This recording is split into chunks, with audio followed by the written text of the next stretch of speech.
எல்லாரும் மன்னிச்சிடுங்க. நல்லது சாப்பிட்டா யாருக்கும் பிடிக்காது. நல்லது சாப்பிட்டா யாருக்கும் பிடிக்காதா? லைக் போட்டே தேங்க்யூ. கோபம் வேண்டாங்க, லைஃப்பை என்ஜாய் பண்ணுங்க, அவ்வளோதாங்க. ஏங்க இது சொல்கிறீங்களேங்க, நான் இது உங்கள்கிட்டலாம் சொல்லணும்னு நினச்சேன்.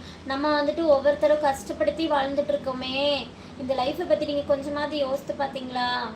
ஏன் அப்படி சொல்கிறேன்னா, ஒருத்தர் வந்துட்டு இப்போ ஒரு கொஞ்ச நாள் தான், ஒரு 1 வீக் இருக்கும்னு நினைக்கிறேன்.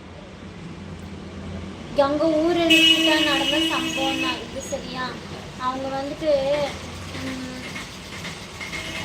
அவங்க 2 பேர், ஓகே, அந்த அண்ணனும் அவங்களோட பையனும் வந்துட்டு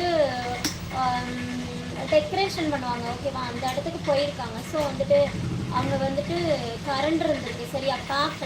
பார்க்காம ஃபஸ்ட்டு வந்து அந்த தம்பு வந்து அந்த கரண்டில் வந்து கை வச்சுட்டான். வச்சோன்னா ஒரு மாதிரி ஷிவரிங்காக ஆகும்ல, ஒரு மாதிரியாக ஆகும்ல. இதை பார்த்துட்டு ஐயோ நம்மளோட பையனுக்கு என்னமோ ஆயிடுச்சு அப்படின்னு தெரிஞ்ச அப்பா வந்துட்டு உடனே போய் அந்த பையனை வந்து யோசிக்கல. அப்போ வந்து நம்மளுக்கு மைண்டை வேலை செய்யாது. அப்படி இருக்கும்போது டக்குன்னு வந்துட்டு அந்த பையனை வந்துட்டு பிடிச்சிட்டாங்க. பிடிச்சதுக்கப்புறம் 2 பேருமே ஸ்பாட்டில், 2 பேருமே அப்பா பையன் 2 பேருமே இறந்துட்டாங்க. அந்த அம்மாவோட மனநிலை